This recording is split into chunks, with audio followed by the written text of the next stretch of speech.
Энҗе Матыйгуллина медицина өлкәсендә 14 ел эшли. Самолетта гадәттән тыш хәл килеп чыккан көнне аның гаиләсе белән җәйге ялга Төркиягә очышы була. Һавага күтәрелеп 1 сәгать узуга бер пассажир аңын югалта. Салонда табиблар бармы дип сорагач, ярдәмгә Энҗе Матыйгуллина килә.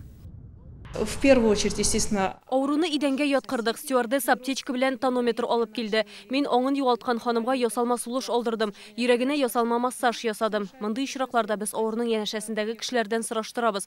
Сез аның якыннары түгелме дип. Пассажирның нинди дә булса чире, даруларга аллергиясе булу-булмавын ачыклау өчен.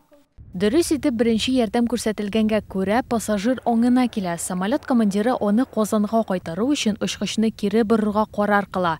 Аэропортта авыруны табиблар каршылый. Кеше гомерен саклап калганы өчен кардиолог Энҗе Матыйгуллинага Сәламәтлек саклау министрлыгы тарафыннан рәхмәт белдерелгән. Тик табиб үз гамәлен батырлык дип санамый. Аның өчен ул гадәти эш, әмма 10 000 метр биеклектә аңа әле ярдәм күрсәтергә туры килмәгән. и неотложная помощь, в принципе, для нас. Ашыгыч ярдәм күрсәтү минем өчен гадәти күренеш. Без бу эшне көн саен башкарабыз.